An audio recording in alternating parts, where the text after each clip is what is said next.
میرے مالک، میرے آقا، میرے مہربان اللہ، اے محمد مصطفیٰ کے اللہ، اے عیسیٰ ابراہیم کے اللہ، اے موسیٰ کلیم کے اللہ، اے عیسیٰ روح کے اللہ، اے ابراہیم خلیل کے اللہ، اے محمد مصطفیٰ کے اللہ، اے حسن حسین کے اللہ، اے صدیق فاروق عثمان علی کے اللہ، ہم تجھے انہی لوگوں کی طفیل سوال کرتے ہیں، ہم خالی ہاتھ لوگ بیٹھے شرمندگی سے، یا اللہ سر جھکائے تیری محنت کر رہے ہیں، یا اللہ تو ہماری محنت مان لے، تو ہماری محنت مان لے، ہم تجھے راضی کر کے اٹھنا چاہتے ہیں، تو بھی کہتے جاؤ میں راضی ہو گیا۔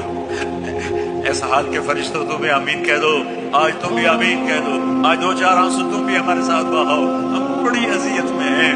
دن بدن زندگی ہاتھوں سے نکلی جا رہی ہے، وہ پتہ نہیں کب یہ اللہ تیرا بلاوا ہے، ہم ایسی موت نہیں مرنا چاہتے، جہنم کا کرتا پہنا دیا جائے، یا اللہ ہم ایسی موت نہیں مرنا چاہتے کہ قبر میں جاتے ہی سانپ ہمارے اوپر چڑھ جائے، ہم ایسی موت نہیں مرنا چاہتے یا اللہ کہ قبر اندھیر تاریخ اٹھنی